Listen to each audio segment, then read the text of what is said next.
하시고 또 주님의 거룩한 부르심으로 부르셔서 주님 나라를 위하여 또 헌신하고 수고하게 하신 것을 감사드립니다. 하나님께서 이들 마음속에 새겨진 비전을 주신 줄 믿습니다. 하나님이 주신 비전이 또 하나님 나라의 귀한 열매를 잘 맺을 수 있도록 앞으로 모든 길들을 인도하시고 이끌어 주옵소서. 하나님 힘과 능력 주셔서 주님께서 허락하신 이 사역을 감당할 때 지치지 않게 하시고 이 두 분에게 맡겨진 이 사역들 하나님 갈수록 귀한 열매를 잘 맺고 또 많은 사람들에게 사는 영향력을 미치는 사역 될 수 있도록 도와주시옵소서. 또 우리 함께 하실 줄 믿사옵고 예수 이름으로 기도합니다. 아멘. 전승인가봐요. 에피타이저. 그래도 미국이 훨씬 좋지 않아요? 미국에서 한 7년 반 살았거든요. 처음에 미시간주, 거기 켄터키를 가기 전에 미시간주에서 한 2년 반 살았는데 거기 칼빈 신학교라는 데가 있어요. 그랜드 래피즈. 거기서 2년 반 있었고요. 그 다음에 이제 박사과정 하려고 켄터키에 서던 베프티스트 티올로지컬 세미나리 거기가 있는 켄터키 루이빌에 가서 박사과정 5년을 했어요. 아는 사람도 많이 없고 거기서 공부만 한다는 것 자체가 조금 힘들고. 그래, 처음에는 뭐 그런 염려가 있었는데 가보니까 또 우리 동료들 한국분도 많이 와 있고 유학생들 가운데, 그리고 더 무엇보다도 하나님께서 우리 함께 하시는구나, 우리 가족과 함께 하시는구나, 그거를 많이 증거로 보여주셔가지고 뭐 그런 염려 걱정은 없었어요. 사실 제가 미국 가기 전에 총신에서 신학대학원 3년 보냈었거든요. 그 전에 제가 대학 졸업하고 직장 생활 했었어요. 아, 무슨 일? 저는 회사에서 수출 업무를 했었어요. 대학 때 경제학을 공부했거든요. 그래서 6년 동안 회사 생활하면서 이제 해외 영업 수출을 하다 보니까 뭐 유럽이라든지 미국이라든지 많이 돌아다녔어요. 그 영어 굉장히 유창하시겠네요. 그렇지는 않은데. 그래도 웬만하면 다 통하시죠? 웬만하면 통하죠. 예. 그래서 6년 동안 대기업의 그 수출부였어가지고 굉장히 좋은 상황 속에서 잘 다녔고 재밌는 시간 잘 보냈어요. 그런데 이렇게 좋은 회사에서 참 재미있게 직장 생활하지만 이것이 내 인생을 다 바칠 만한 곳이냐 라는 것은 퀘스천마크가 있었어요. 어떤 계기가 있었어요? 그렇죠. 그러니까 저는 이제 어려서부터 교회를 다녔고 또 대학 들어가면서부터 교회에서 봉사하잖아요. 주일학교라든지 성가대라든지. 근데 하면서 주말마다 하니까 이것도 좋지만 그냥 내가 좋아하는 이 봉사 교회 일들을 내가 전업을 하면 좋겠다 하는 마음이 있었는데 근데 이제 가정 형편상 좀 일단은 취직을 해야 되는 상황이었고, 그래서 취업을 해서 잘 다니고 있는데 계속 마음속에 그 부담감을 떨쳐버리지 못한 거죠. 경제 때문에 취직은 했지만 하나님께서 부르신다는 느낌을 떨쳐버리지 못한 거예요. 그 전에 이제 사랑의 교회에서 12년 정도 있었고, 이제 공부 마치고 이제 사랑의 교회로 곧바로 갔고, 사랑의 교회 이제 어느 정도 사역을 마칠 쯤에 이곳으로 왔는데, 하나님께서 지나보면은 하나님께서 정말 내 길을 인도하셨다는 생각을 부인할 수 없을 정도로 정말 기막히게 인도하셨어요. 어때요, 상하이는? 상하이는 정말 멋진 곳이에요. 제가 근래에 이제 우리 아들이 한국에 있고 딸은 미국에 있어요. 그래서 한국에서 다 만났는데 한국도 좋긴 하지만 너무 복잡하더라고요. 삶의 경쟁도 심하고 살아가는 모든 그런 상황들이 복잡하고, 그래서 오히려 여기서 있으면 사실 아는 사람 많이 없어요. 그러니까 삶이 단순해요. 그러니까 집중할 수가 있어요. 이제 차도 익숙해졌고 나 여기 지리도 다 익숙해졌기 때문에 뭐 어디라도 갈 수 있죠. 근데 공부 이렇게 머나먼 나라까지 가서 막 1년도 아니고 4년, 5년 막 7년 반 했었죠. 그렇게 한다면 그 공백 기간 동안 가끔씩 흔들릴 때 있을 것 같아요. 저는 진작에 제 마음속 사라져 버렸어요. 제가 많은 경험들 통해서 박사과정 들어갈 때 그때까지만 하더라도 저는 뭐 인생의 실패라는 걸 잘 못 느꼈어요. 대학도 뭐 남들이 인정할 만한 대학을 나오고 칼빈 세미나 신학교에서 석사과정 마치고 거기 들어가는 것도 아주 뭐 하나님의 은혜였지만 마치고 이제 박사과정 들어가는 게 굉장히 어렵거든요. 한 10명 지원하면 한국 사람 1명 정도 붙을 정도예요. 근데 제가 박사과정 지원했는데 다 떨어져서 처음에. 근데 그때 제 마음속에 들었던 생각이 뭐냐면 내 힘으로 되는 게 아니구나. 그때까지는 해도 제가 좀 전에 말씀드렸지만 인생의 실패를 몰랐어요. 이상하게 한국에서 갑자기 전 말씀으로 해주실 줄 알았는데 참 좋으신 하나님? 그 노래가 계속 듣고 싶은 거예요. 그래서 굉장히 어느 순간 어떤 결정을 하셨을 때 하나님하고 굉장히 세게 가까워졌을 때 그거에 대해서 굉장히 감사한 마음이 한없을 수도 있겠구나라는 생각을 했었거든요. 그냥 감사밖에 안 나온다는 그 불평할 수도 있지만 그런 식으로 해서 지금 여기 오신 건 아닐까. 맞아요. 이게 얘기하자면 아까도 이제 사랑교회 들어가기 전까지 몇 개월 동안 정말 갈 길을 몰랐거든요. 정말 하나님께서 열어 주셔야지만 내가 갈 수 있다는 확신을 사실 그 전에 아까 말씀드리다 말았던데 이 박사과정 가는 길에 그 전까지만 하더라도 제 인생에서 실패가 없었기 때문에 자신만만했어요. 인간적으로. 뭐 대학 들어가는 거 졸업하고 직장 얻고 너무 잘 풀렸거든요. 신학대학원도 너무 잘 들어갔고, 근데 석사도 칼빈 신학교, 미국의 칼빈 신학교도 잘 들어갔고 장학금도 받고, 또 내 인생 잘 풀리다 스스로 내 스스로 자만했던 것 같아요. 그런데 박사과정 지원했는데 다 떨어진 거예요. 그때 이건 내 힘으로 되는 게 아니다. 잘 나가시는 분들은 그렇게 갑작스럽게 그런 힘든 일을 당하면 바로바로 수긍하기도 힘들잖아요. 뭔가 뜨겁게 받으신 것 같아요. 그러니까 그때 내 자아가 완전히 깨져버린 거예요. 하나님 아니면 내가 더 이상 앞으로 나아갈 수 없다는 것을 깨달았는데, 그것을 내가 어떤 목사님한테 얘기를 했어요. 이제 내 힘으로 살 수 있는 게 아닌 것 같습니다 했더니, 그 목사님이 하시는 말씀이, 목사님 그러면 그런 마음 갖고 있으면 다음 학기에 합격합니다. 이런 예언 같은 말씀 하시더라고. 내가 포기하고 나 모으면. 실제로 다음 학기에 딱 붙은 거예요. 그러니까 그 전에 몇 개월 동안 정말 하나님 도움이 없으면, 은혜가 없으면 나는 아무것도 아닙니다. 나는 고백함으로 또 이렇게 기도하면서 나갔거든요. 합격해 주신 거예요. 근데 지나고 보니까 그 전에 합격한 것보다 훨씬 더 좋은 상황이 된 거예요. 저한테는. 그리고 또 그런 경험을 하다 보니까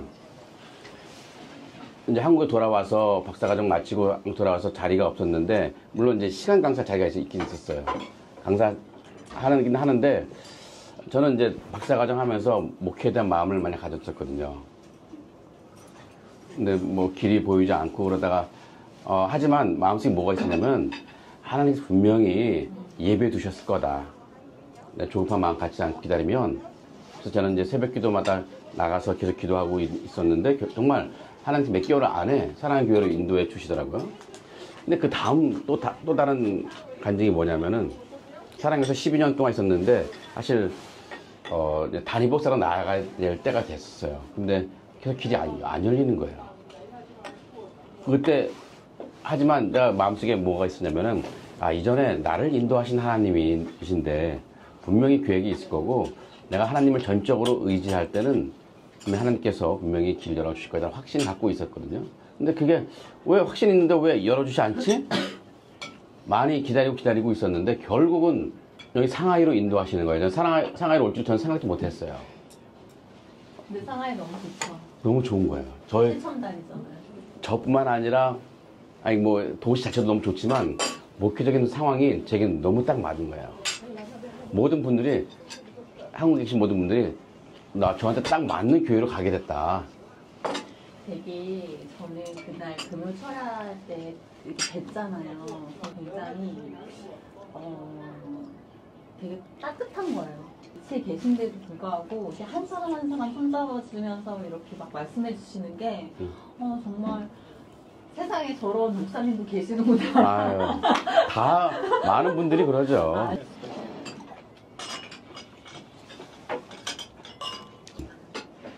그리고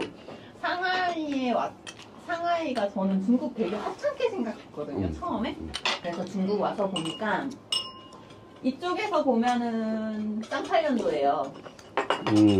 근데 조금만 이렇게 보면은 또 추천단인 거예요, 우리나라보다. 맞아. 그러니까 이게 굉장히 좀 이 보는 그 시각에 따라서 그 시대가 계속 보이니까 엄청 좀 규모가 커서 그런지 몰라도 저는 느낀 게 되게 많아요. 저도 상하이 처음 왔을 때 너무너무 놀랐어요. 너무 웅장하고, 땅이 넓은 거, 사람 많은 거 그런 거 말고도 화려하죠. 정말 이 럭셔리한 화려함들 요 몰 하나 가더라도 굉장히 큰 거예요. 맞아요. 와 정말 크다. 그리고 사람들 여기 잘 산다는 느낌이 많이 들고, 그리고 어떤 이런 시내 와이탄 쪽에 가봐도 정말 멋있다. 그러면 목사님께서는 계속 이제 이렇게 하나님 길 따라서 이렇게 선교식으로 이렇게 하시면서 이렇게 네, 여기서 워낙 사실 우리 교회가 올해부터 전폭적으로 선교와 전도에 다 좀 초점 맞춰서 사역을 하려고 하고 있거든요. 그래서 제가 지난주에 말레이시아 갔다 온 것도 이제 앞으로 어떤 선교를 해야 될지를 좀 살펴보려고 몇몇 분들과 같이 갔다 왔는데 좋은 통찰력을 얻었고요. 방향도 대충 정한 것 같아요.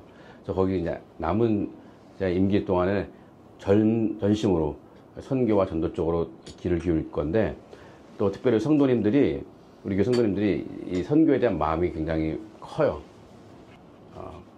그래서 그런 마음도 있고, 그 다음에 또 그들이 갖고 있는 여러 가지 주재원들이고 그러다 보니까 좀 달란트들이 많이 있어요. 그런 달란트들하고 그런 열정들을, 선교에 대한 열정들을 다 그냥 사장시키는 것이 아니라 다 살려서 우리 교회가 앞으로 나아갈 선교의 방향들을 좀 그들로 하여금 가게 하자. 그럼 사실 그들도 하고 싶어요. 선교하고 싶어. 근데 어떻게 선교될지 모르고, 또 선교할 수 있는 그런 장소도 딱히 그들은 스스로 못 구하니까 교회가 그 발판을, 플랫폼을 깔아주자. 그들로 하여금 선교의 마음만 있고 달란트만 가지고 동참할 수 있는 기회를 우리가 제공해 주는 거거든요. 그러니까 선교 자체도 복음을 전해서 죽어가는 영혼 살리는 것도 있지만, 이들로 하여금 사역에 동참해서 그들에게 선교적인 삶을 살아갈 수 있도록 교회가 이 기회를 제공하는 것도 필요할 것 같아요. 근데 저도 여기 처음 왔을 때 되게 놀란 게 성도님들 간증하는 시간이 있었어요. 네, 네. 근데 간증을 다 들어보고 이런 모습들을 보잖아요.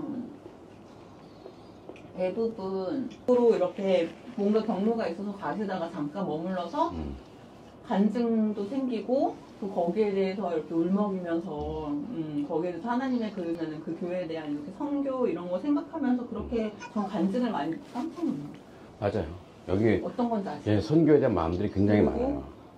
생각보다 되게 멋있고 이쁘고 그런 분들도 많으시더라고요. 아시죠? 네, 네, 네, 맞아요. 네. 정말 여러 가지 면에서 많아요. 특별한 분들이 많았던 것 같아요. 근데 그분들이 그런 선교적인 마음이 있는데 그것이 이게 펼칠 수 있는 공간이 없다면 좀 안타깝죠. 또 본인들이 그냥 잘 먹고 잘 살라고 가다가 여기를 딱 와서 거기에 대해서 하나님을 찡하게 만나고 가서 다시 꿈을 꾸는 거, 비전을 바꾸고 가는 여기가 경로인 것 같아요. 그렇죠. 맞아요. 근데 그 말씀 하시는 거예요. 저 그때 느꼈어요. 네. 여기서 하여튼간 하나님 부르심에 응답하는 그런 마음을 갖고 어디 가든지. 당연히 그냥 가서 편하게 먹고 살 수 있는 상황인데 여기 왜 왔는지를 하나님의 마음을 굉장히 세게 주셨다는 거예요. 그런 간증들이 많았었거든요. 저도 이제 성도들 만나면은 정말 영혼 선교에 대한 마음들이 다 하나씩 다 있다는 걸 제가 이제 알게 되니까 이 귀한 마음들을 그냥 방치해 두는 것은 하나님 뜻이 아닌 것 같다. 그리고 또 여기가 너무 상하이라는 곳이 너무 중요한 위치이고 또 여러 가지 할 수 있는 좋은 위치인데 아무것도 안 한다는 건 너무 하나님 앞에 너무 죄스러운 일 같다. 그래서 우리 요번에 올해 교회 표어가 복음으로 세상을 섬기는 교회예요. 세상을 섬기는 방법은 여러 가지가 있을 거예요. 뭐 여러 가지 복지라든지 뭐 여러 가지 하지만 우리는 복음으로 섬기겠다. 복음으로 세상 사람들을 살려내는 이 일을 하겠다. 그래서 복음으로 세상을 섬기는 교회는 너무 잘 지은 것 같아요. 그러니까 웬만큼 다져진 사람들이 온 거니까. 네, 맞아요. 조금 편하고. 맞아요. 그리고 물질적으로도 네. 굉장히 조금 어느 정도 맞아요. 고위층이었던 것 같아요. 제 생각에 네.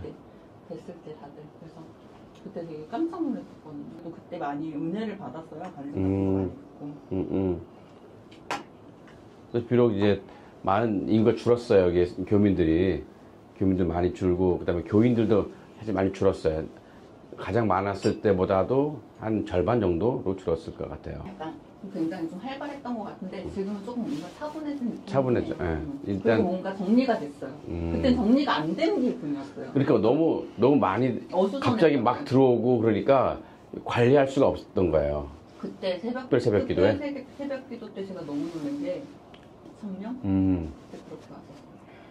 지금은 이제 있을 때. 한 500명 정도 오거든요. 그래도 너무 신기하잖아. 한국도 그렇게 안 해요. 그죠? 그러니까 여기서 제가 놀란다니까요. 한국도 그렇게 안 하잖아요. 한국도 그렇게 안 하는데 여기는 유별해. 유별나요. 기분 그래도 좋으시죠? 너무 좋죠. 제가 너무 하나님께서 정말 적절한 곳으로 내가 원하는 곳으로 보내셨구나. 그러니까 처음에 왔을 때는 내가 여기 상하이 가야 되나 하는 마음이 있었거든요. 처음에 오라는 그런 사인이 있었을 때. 근데 와서 보니까 여기야말로 가장 나에게 좋은 사역지다. 나에 딱 맞는 사역지다. 그러니까 사실 하나님의 계획과 이런 섭리는 나중에 가서야 알게 되니까 그러면서 점점 그냥 하나님의 인도하실 때 따라가자. 여기서 있는 동안에 양육과 훈련 통해서 그런 깨달음을 가지고 그 깨달음을 바탕으로 해서 하나님 만나게 되는 경험을 할 수 있으면 좋겠다는 바람이 있어요. 일단 하나님 만나야 돼요. 사람마다 때가 있는 것 같아요. 하나님 정하신 때가. 그러면 원래는 목사님을 하시려고 하신 거 아니면 교수님을 하시려고 했던 거죠? 원래는 교수에 대한 마음이 있었어요. 신학교 교수에 대한 연구에 대한 공부에 대한 마음이 있었는데 이제 박사과정 5년 동안 하면서 보니까 교수보다 목회 쪽으로 하면 좋겠다 생각이 드는 게 왜 그랬냐면은 제가 이제 박사과정 하면서 논문 쓰면서 도서관에 가만히 앉아 있는데 수많은 책들이 있잖아요. 도서관 안에 박사 논문도 많고. 근데 어떤 책을 보니까 뽀얗게 먼지가 있어요. 야, 어떤 사람은 이걸 정말 힘을 다해서 논문 썼을 텐데. 그리고 이제 박사과정 하면서 교회 사역을 하잖아요. 이제 한인교회에서. 근데 한인교회에서 사역하는 걸 통해서 너무 기쁨이 큰 거예요. 그리고 설교자로서 말씀을 전할 때, 하나님 뜻을 전할 때, 통도들이 또 삶의 변화가 일어나고, 감동받는 그것이 얼마나 더 이 보람 있는 것인가. 그런 깨달음이 확 와지는 거예요. 어느 순간에. 그래서, 이거, 물론 연구도 너무 필요하죠. 정말 필요해요. 왜냐하면 연구가 바탕 되어야지 그 다음에 목회자가 목회할 수 있는 거니까. 그런데 나는 저 연구보다 이쪽 목회 방향으로 가는 게 더 좋겠다. 그리고 또 공부에 대한 그런 기초적인 기본적인 그런 능력을 어느 정도 배양했으니 이 바탕 위에서 합당한 목회를 하자, 설교를 하자. 그리고 이런 실제 현장 경험에서 경험하고 목회적인 경험을 하고 이런 연구를 다 경험한 다음에 그 후에 그 심정으로 선교지에서 신학교에서 강의를 하자. 근데 그렇다면 전 또 궁금한 게 설교랑 강의랑은 틀려요. 사실. 틀리죠. 왜냐하면 이 듣는 입장에서 틀리고 하는 그런 제스처도 많이 틀리긴 해요. 목회에서 설교라는 건 살짝 엄숙한 것 같고 강의는 약간 조금 좀 약간 세미정장 같은 약간 좀 프리하면서도 재밌으면서도 또 거기에 대한 이해와 설득이 좀 있으면서도 그냥 서로가 편한 거잖아요. 좀 생각보다는 편하더라고요. 어떤 게 더 좋으세요? 그 분위기 빼고 그 하는 거 자체에서는? 제가 강의를 할 때 저는 이제 교회 갔지만 고전도 강의를 몇 번 했었어요. 강의를 하면서 이건 재미가 없다 하는 생각이 들었어요. 지식을 전하는 것 뭐 너무 중요하긴 하겠지만 마음에 감동이 없는 거예요. 근데 설교는 지식을 전하는 건 아니고 하나님의 뜻을 전하기 위해서 저들로 하여금 하나님 앞에 나아가도록 하게 하는 거잖아요. 그러니까 목표가 분명해요. 그리고 큰 보람도 있어요. 근데 강의를 하다 보니까 신학생들이 점수 따기 위한 이 과정에 내가 지식을 전하는 것. 제가 봤을 때 저는 항상 그 영적인 목회 설교만 들었다면 사실 강의가 되게 새로웠거든요, 저한테. 지금 목사님께서 말씀하시는 거는 그 강의를 하면 계속 보면서 그 짧게 이렇게 설교에 대해서 해봤는데 그게 좀 더 컸다는 말이에요. 그러죠. 그런 성경적인 통찰력 바탕 위에서 말씀이 전파될 때 더 강력한 힘이 있거든요. 힘이 있고 하나님이 주시는 은혜가 네. 진짜 말씀에 이게 바탕이 약간 약하다면은 주는 감동도 약할 수밖에 없거든요. 그래서 하나님께서는 이렇게 정말 기대가 되는 게 어떻게 나를 쓰시려고 공부하게 하셨고 강의하게 하셨고 또 이게 목회를 하게 하셨을까. 근데 그냥 언뜻 드는 생각은 이 모든 양쪽의 다 경험을 통해서 이게 선교지에서 생각하게 하는 생각이 들어요. 그러니까 이 시대에 맞게끔 그러니까 되게 지금 제가 인터뷰하시는 분들 대부분 너무 특별하신 거예요. 목사님마저도. 왜냐하면 목사님이 그냥 목회만 하셨다면 제가 좀 기대를 많이 안 했을 텐데 교수님을 하시려다가 목회를 하시는 거니까 이게 저한테는 생각보다는 하나님한테 너무 또 찡하게 오는 거예요. 뭔가 하나님이 또 예비하신 분이구나. 그리고 하나님이 쓰실 분이구나라는 확신이 저한테 있는 거예요. 만나기 전에 또 저에 대한 기대와 왜냐면은 그냥 전 목사님이 좋은 게 아니잖아요. 하나님께서 목사님을 쓰신다는 분을 제가 만나게 있는 거잖아요. 그게 얼마나 저한테는 또 영광인 거예요. 그래서 정말 되게 많이 기대했거든요. 그래서 지금 말씀 들어보니까 제가 그게 제일 궁금했어요. 제가 암티를 냈던 거는 목사님들 하는 설교는 감동은 있지만 뭔가 거기에 대한 학식이나 그 성경에 대한 내용을 내가 잘 알 수가 없었던 거예요, 지금까지. 저희 어머니도 늘 하시는 말씀이 설교는 영적이어야 된다. 영적이어야 된다. 그게 없으면은 강의하는 거랑 마찬가지거든요. 강의는 성도들에게 지식적 호기심을 채워줄 수 있을지 몰라도 삶의 변화는 없을 것 같아요. 그러니까 이게 말씀에 대한 내용을 전해주는 뿐만 아니라 거기에 바탕으로 성도들이 어떻게 살아야 될지를 주는 설교적인 감동이 있어야 이 양쪽이 다 있어야 성도들 하여금 확실하게 바꿀 수 있는데 이런 성경적인 내용들 없이 그냥 뭐만 해야 된다라고만 한다면 이건 사실 뭐 불교나 힌두교나 뭐 차이가 없는 거예요. 또 워낙 말씀 자체 힘이 있으니까 성도들 하여금 말씀이 이렇게 하니까 말씀이 이런 말씀이다. 그러니 우리가 이렇게 살아야 된다고 했을 때는 꼼짝없이 이게 주님의 인도하심을 따라갈 수밖에 없거든요. 제 생각에는 체험인 것 같아요. 만약에 목사님께서 뜬금없는 말씀하셔서 저한테 그래서 이게 무슨 지금 상황하고 너무 뜬금없는데 했는데 그걸 제가 체험하게 된 거예요. 그 힘이 굉장히 하다는 거죠. 그것 때문에 좀 더 말씀을 더 진지하게 듣게 되고 더 어떻게 보면 사역을 더 도울 수 있는 그냥 믿음이 어느 정도 있는 사람들은 따라가기가 힘든 거죠. 그죠? 네, 그런 게 그래요. 그런 게 있는 것 같아요. 약간 신비한 거. 그렇죠. 그 부분이 있죠. 분명히 당연했지. 그냥 지식 전달하는 것 뿐이 안 되는 거죠. 그 사모님은 어떠세요? 믿음이 더 좋으세요? 장로교 출신이어가지고 장로교는 사실 뭐 방언이라든지 기도에 대해서 막 그렇게 강조하지 않아요. 근데 집사람은 성결교 출신이거든요. 그런 걸 되게 강조해요. 뜨겁게 은사. 제가 결혼했을 때 집사람이 밤마다 막 방언으로 기도하는 거예요. 혼자서. 적응 안 되죠. 와, 적응 안 되는 거예요. 근데 그 집사람이 그렇게 기도함을 통해서 제가 여기까지 온 것 같아요. 맞아. 아내의 기도가 얼마나 큰 힘이 되는지. 그러니까 집안에 누군가 날 위해서 기도해주는 사람이 있다는 게 되게 중요해요.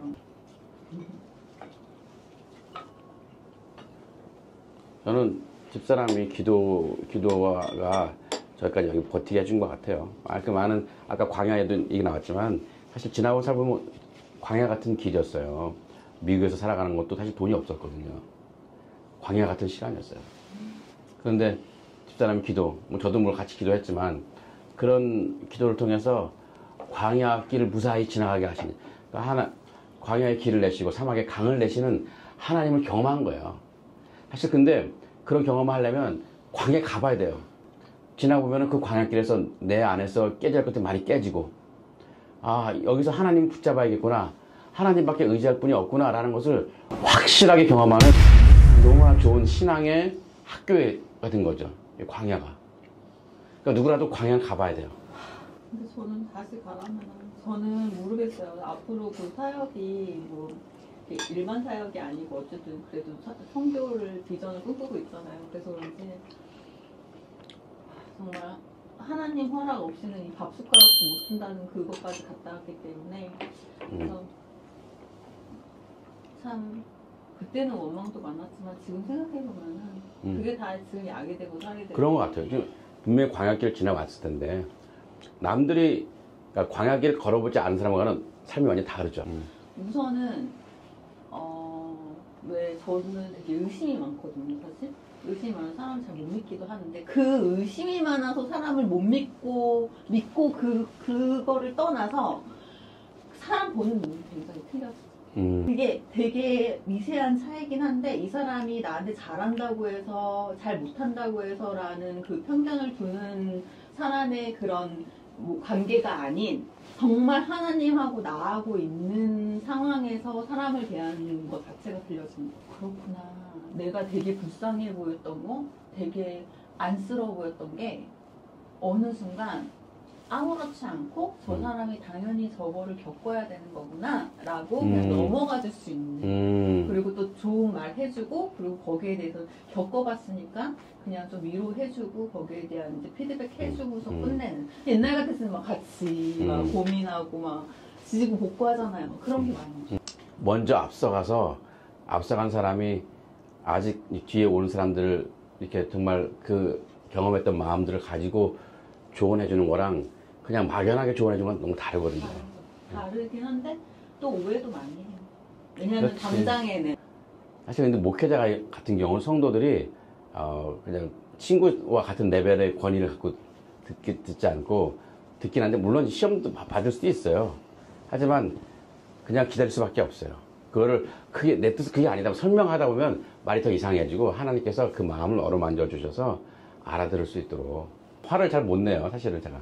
그럼 어떻게 속이 썩어서 어떡해요? 보내라. 그래도 저는 이렇게 하시면서도 좀 약간 어느 정도 풀고 가는 것도 나쁘지 그런 게 필요해요.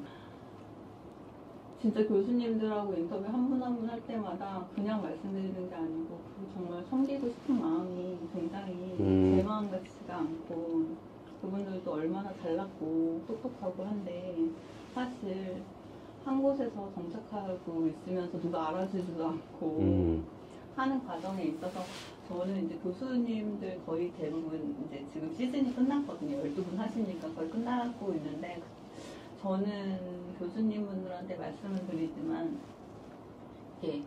이 시대에 진짜로 학식과 학문과 영적인 것과 이런 거 하나님께서 다 준비를 다 하셔가지고 세계 선교 자리에 다 세우실 것 같아요. 맞아요. 그럴 수 있어요. 왜냐면 그분들은 제가 기도하는 모습이나 그 생활 패턴을 보면 대부분 그냥 누군가 알아주지 않아서 그냥 기도 안 하고 식사할 수도 있고 그런 되게 디테일한 거에서 그냥 놓칠 수 있는 부분이 없잖아 않거든요. 근데 그 부분을 다 지키시면서 그것도 진지하시더라고요. 그래서 대부분 뭐 다 그런 건 아닌데 제가 그런 분들을 볼 때마다는 하나님께서 이렇게 그분들 자녀는 아니 그분들을 통해서 이렇게 또 세계 선교를 준비하시고 계시는구나. 그렇잖아요. 그렇게밖에 저는 이해가 안 가더라고요. 귀하고 귀하더라고요. 아무튼 저 마지막으로 여쭤보고 싶은 게 있는데 목사님도 자녀가 있잖아요. 자녀가 있어요. 그 자녀에 대한 마음이라든지 아니면 그 성도도 어떻게 보면 목양하는 그 자기 새끼처럼 이렇게 하잖아요. 그러니까 마음에 어떻게 이게 품는데 어떤 점이 틀리세요? 자녀하고 성도들. 자녀들 우리 아이들은 사실 제가 자유롭게 풀어놓거든요. 그러니까 너희들이 뭐해라 이렇게 막 하지 않고 물론 집사람이 막 이제 푸시를 하긴 하죠. 근데 그래서 저하고 아이들하고 굉장히 친해요. 푸시를 안 하니까 스스로 길을 찾아가도록 기다리는 편이거든요. 근데 정말 그러다 보니까 애들 찾아가요. 너무 감사하죠. 잘하고 하나 봐요. 네, 공부도 그냥 큰애는- 잘하고 큰애는- 별말 없이 그냥. 큰애는 아주 잘하는데 둘째는 약간 조금. 응. 그렇구나. 공부 근데 잘할 것 같아. 둘째가 되게 착해요. 남자인데 첫째는 딸이고. 지금 네팔 단기 선교 중에 있어요. 그러니까 작년에 대학부에서 제자훈련 받으면서 얘가 너무 많이 영적으로 성장했어요. 너무 감사한 거야. 다른 무엇보다도 영적으로 성장했다는 거. 그러니까 단기 선교 가기 전에 제가 전화 걸어서 내가 기도해 줬거든요. 근데 내가 기도 끝나고 나니까 자기가 아빠 엄마를 기도해 주겠다고 하더라고. 전화상으로 기도하는데 눈물 나겠다. 너무 감동인 거예요. 그 전까지만 해도 애가 이런 애가 아니었거든요. 하나님께서 아이를 다듬어 가시는구나. 성도 입장에서는 어쨌든 내 진짜 자식은 아니니까 그냥 이렇게 했으면 좋겠지만 뭔가 이렇게 거기에 대해서 막 이렇게 너무 막 화가 나거나 아니면 뭐 거기에 너무 안타깝거나 그런 건 없을 것 같은데 본인의 정말 자녀는 있을 것 같아요. 저희 엄마를 보니까 그래요. 그래서 성도는 다르죠. 성도는 언제 또 갈지 알 수 없는, 여기 아이들은 계속 우리 곁에 있으니까 기다려주는 것이 가능한데 성도들은 가버리면 기다릴 수가 없잖아요. 그래서 정말로 만약에 정말 되게 막 마음도 의지하고 나한테 잘했던 성도가 요즘 이제 멀어지거나 아니면 떠나거나 뭐 그렇게 작정한 건 아니지만 그렇게 이제 헤어지는 경우의 마음이 어떠세요? 아직 그런 경험은 없었는데 굉장히 아플 것 같아요. 인간인지. 인간인지라. 아플 것 같은데, 그냥, 물론 내 잘못으로 인한 것이라면 내가 가서 뭐 얘기를 해야겠지만, 뭐 그 성도의 그런 잘못된 판단이라든지, 뭐 그런 것으로 인한 것이라면, 기도할 수밖에 없어요. 그래서 뭐 무슨 인간적인 말을 해도 바뀌는 게 아닐 수 있거든요. 그냥 하나님께서 그 마음을 만져주시길. 근데 저는 그 교회 성장을 보면서 느낀 게 제가 이제 믿음이 있고 깨달은 거는 하나님께서 그 목회자에 대한 필요한 도움이 있는 사람을 줬다가 만약에 그 사람이 없어지면 더 나은 사람 또 다른 섭리가 딱 있더라고요. 아니 그런 것도 있고. 네, 맞습니다. 맞습니다. 저도 지금 이제 당회원들이라든지 여러 성도님들 정말 제 오른팔 같은 사람들 많이 있긴 있어요. 뭐 그 사람들이 너무 든든하죠. 물론 떠날 수도 있어요. 이제 여기 주재원들이 많으니까 정말 이분 가면 안 되는데 한국으로 돌아가시는 분이 있어요. 정말 지 얘기한 대로 그럼 또 다른 분 채워주시더라고. 하나님께서 빈틈이 없으시는 것 같아요. 그걸 믿으니까 하나님께서 보낼 사람 보내고 또 보내면 또 올 사람 오게 하시는구나. 그 정도까지 오신 거죠. 네. 다행이다. 그래도 저는 목사님 정말 여기 잘 계시고 여튼 다음에 또 저희가 중국 왔을 때 또 뵀으면 좋겠어요. 너무 감사합니다. 그래. 너무 재밌었죠. 네, 네, 이거 잘 고맙습니다. 나오고 모르겠어요. 어떻게 될지 앞으로 뭐 이게 잘 될지 안 될지는 모르지만 그래도 목사님 기도해 주시고 저희가 선교 자리에서 언젠가 만날 것 같아요. 또 그죠? 한 번 더 기도하고 마칠까요? 네네네. 좋으신 하나님, 우리를 창조하시고 우리에게 구원의 길을 주셨을 뿐만 아니라 주님께서 일하시는 그 일에 우리로 하여금 동참하게 하신 그 은혜를 찬양합니다. 우리가 무엇이란데 주님의 일에 동참합니까? 아무것도 능력 없고 아무 힘도 없지만 우리를 부르셔서 주님의 일에 함께하게 하시니 하나님 주님의 그 은혜에 감사하며 열정을 다해서 열심을 다해서 주님을 따라갈 수 있도록 인도해 주옵소서.